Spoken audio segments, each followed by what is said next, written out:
Alright, in this video we're going to look at even and odd functions, and then we're going to look at the trig functions and see whether they're even or odd.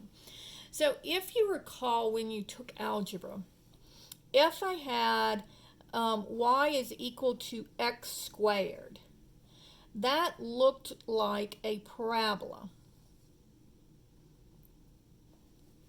And so notice on y equals x squared, it doesn't matter whether you plug in a positive number or if you plug in a negative number, you still get the same y value. And so, for example, if I say, what is f of 2? That would be 2 squared would be 4. And if I say, what is f of negative 2?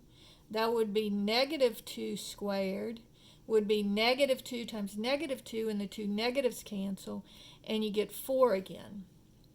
And so this is called an even function because this is what happens when you have an even exponent. And so what it means mathematically, it says that f of x is equal to f of negative x. So in other words, if I said what's f of 3 for this one, it would be 9, and f of negative 3 would be also 9. The answers come out the same whether you plug in a positive number or the same negative number. The answers come out to be exactly the same. All right? Now, when I'm dealing, so these are even functions. Now, when I'm dealing with odd functions, that's like y is equal to x cubed or any odd exponent. So even y equals x, which is a linear function, is an odd exponent. But I'll use x cubed just to show you what we have here. So if you recall, this looks like a snake. All right, and if I say, what is f of 1? Well, 1 cubed would be 1. But if I plug in negative 1,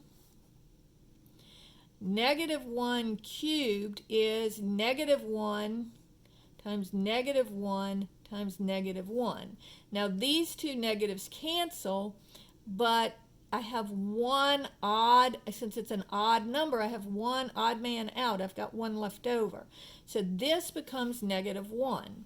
So notice that it's the same answer, but it's a different sign. So if I plug in f of 2, 2 cubed is 8. F of negative 2, negative 2 cubed is negative 8. Again, same answer, but opposite signs. So the way that they say that is f of x is equal to the opposite of f of negative x. So if I plug in a value for x, I would get the opposite sign if I plug in the value for negative x. All right? And so those are called odd functions.